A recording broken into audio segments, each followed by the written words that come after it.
काम बनेगा। तो श्रम भी करना पड़ता ही है। कोई श्रम, वह श्रम 10 वर्षों में कर लेता है, कोई 20 में, कोई 30 में।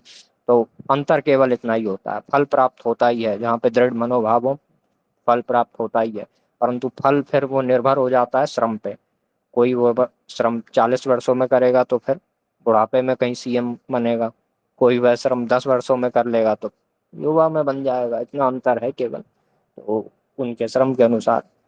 इस प्रकार से तो जो उसमें भी जो बात थी कि तपस्वी मनीषी हैं इत्यादि हैं,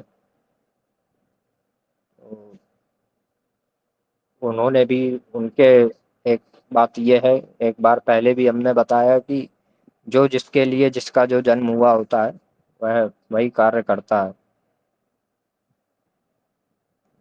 अब वह जो संत जन है, उनका जन्म किस लिए हुआ? तप के लिए ही उनका जन्म हुआ।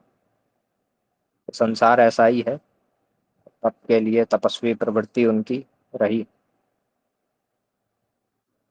जैसे किसी को पढ़ना अच्छा लगता है, किसी को कुछ और अच्छा लगता है। तो इस प्रकार से जो है, जिसको जो जिसका जन्म हुआ, जिसकी जो प्रवृत्ति है, स्पष्ट कहें तो जिसकी जो प्रवृत्ति है उस अनुकूल वह कर्म करता है। और बाकी तो मारवाड़ी जी ने बहुत विस्तार से बता ही दिया। इसलिए जिसमें जो जैसी क्षमता है उसको वहाँ कहीं ना कहीं प्राप्त हो ही जाता है। और दूसरी बात, अंतिम बात यह है कि ये संसार ऐसा ही है, इसमें हर प्रकार के व्यक्ति सदा से रहे हैं और सदा से माने आगे भी रहेंगे।